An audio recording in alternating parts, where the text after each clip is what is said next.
Hello friends, I'm Amin. I am here to help you with Ielts exam.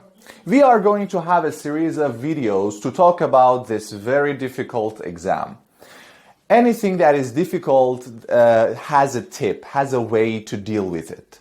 So we are going to help you deal with the problems and difficulties of Ielts exam. In this session and in this video, we are going to talk about Ielts reading. Instead of talking about different things, I'm going to test your knowledge about Ielts reading. So be ready. I'm going to ask you some questions. Ready? Let's go. The first one says, the test takes 60 minutes plus 10 minutes to transfer your answers to the answer sheet. Is it true or false? What do you think? Yes, that's right. It's false.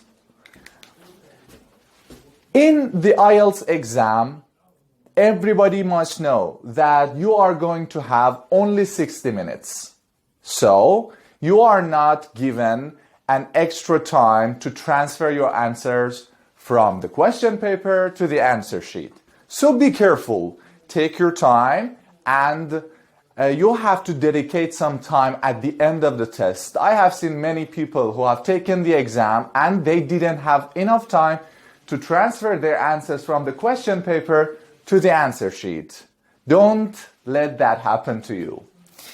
The next one says there are 3 texts and 40 questions. Is it true or false? Easy. It's true.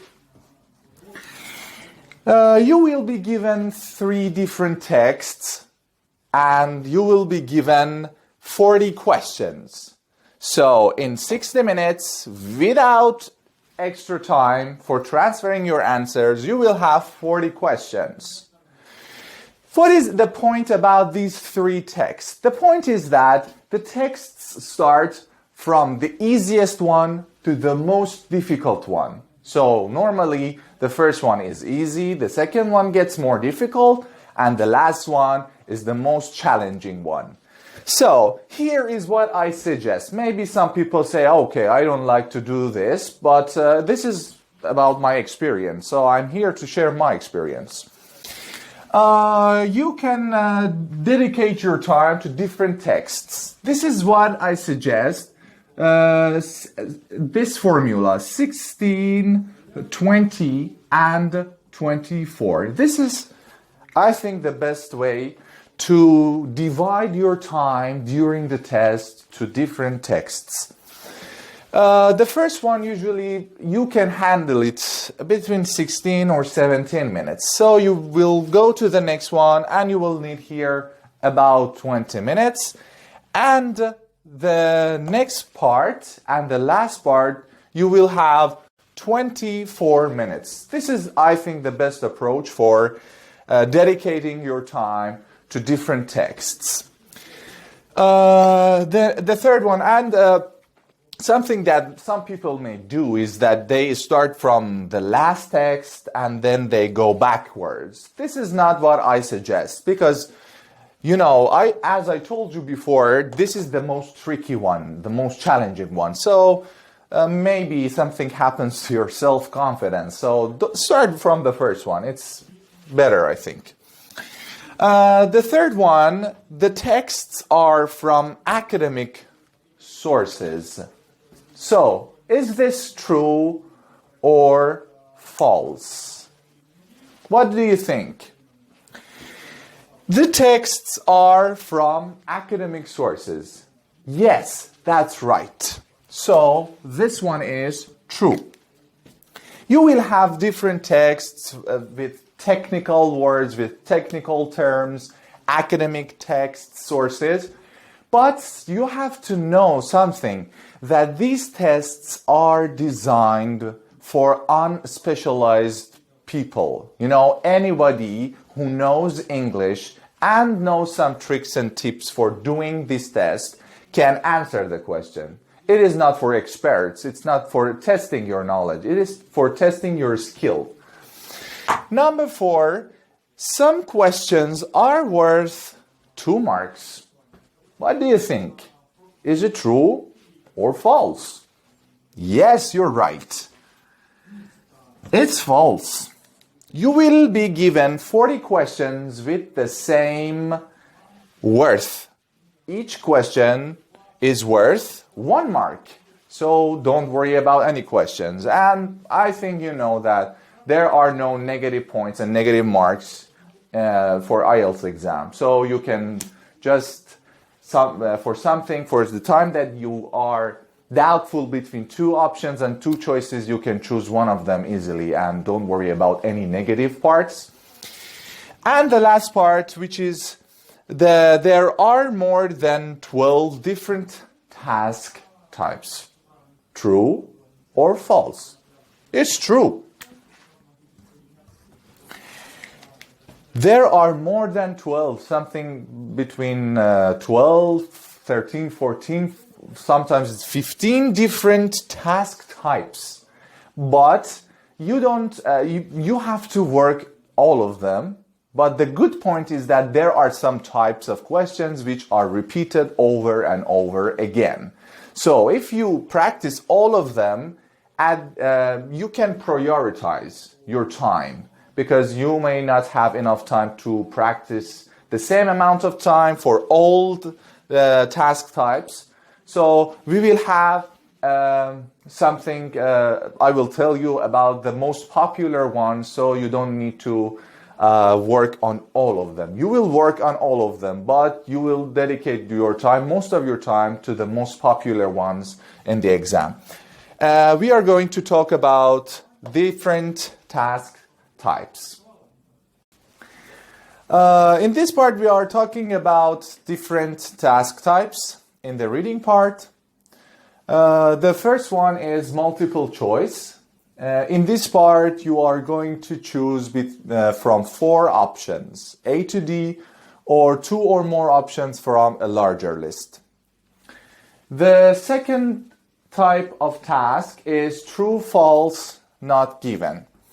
In this part, you are going to decide if the statements about the factual parts and information in the text is confirmed by the text, which you are going to choose true, is contradicted by the text, you are going to choose false, or is not included, which you will choose not given. The third task type is yes, no, not given. Here you are going to decide if statements about views or claims are mentioned in the text, so you are going to choose yes, are contradicted by the text, you are going to choose no, or is not included, not given. Number 4, matching information. Here you are going to match the information from the text with different paragraphs or sections. Number 5, match headings. You have to match different titles. Actually, here we are going to choose the main ideas. Match the main ideas of each paragraph with the different headings. So for each paragraph and each section, you are going to choose a heading. And for the last part, you are going to match the information actually match the statements that are given in the question paper with people, places, or things from the text. The next task types, number 7 and number 8, we have sentence completion. The difference between number 7 and number 8 is that in this part you are going to match sentence endings. So you will be given a list of endings and you will match them. But for the next part, you are going to complete the sentences with the information from the text. You need to keep a word limit. Number 9, you need to find information in note, table, or flowchart formats from the text and complete these parts, a note, a table, and a flowchart. Of course, not all together, they are different tasks.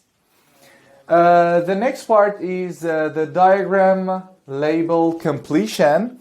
In this part, you are going to complete the missing information in a diagram, either choosing from a list of words or from the text. Number 11, you are going to answer WH questions: what, where, when, why, how. But you need to keep the word limit and you need to choose from the text. And the last task type we are talking in this video is the summary completion. In this part, you are going to complete a summary about a part of the text, not the whole text. And you need to choose from the words and information from the text. You need to be careful about the ones that you are going to choose from the text. 8, 9, 10, 11, or 12. You need to keep a word limit. So if the question says no more than 2 words and or a number, you will have 4 different options. 1 word, 2 words, 2 words and a number, and the last one is a number. I will talk about these things in the next videos, and we will talk about each of them completely and fully. So if you want to have access to more videos and different series of our videos related to IELTS and different things about English, you can subscribe our channel and watch the other videos. And if you want to have some special courses, if you don't have enough time to wait for videos or do it on your own, I am here at English University with my colleagues, with a great team to help you to pass your IELTS exam and get the band score you want.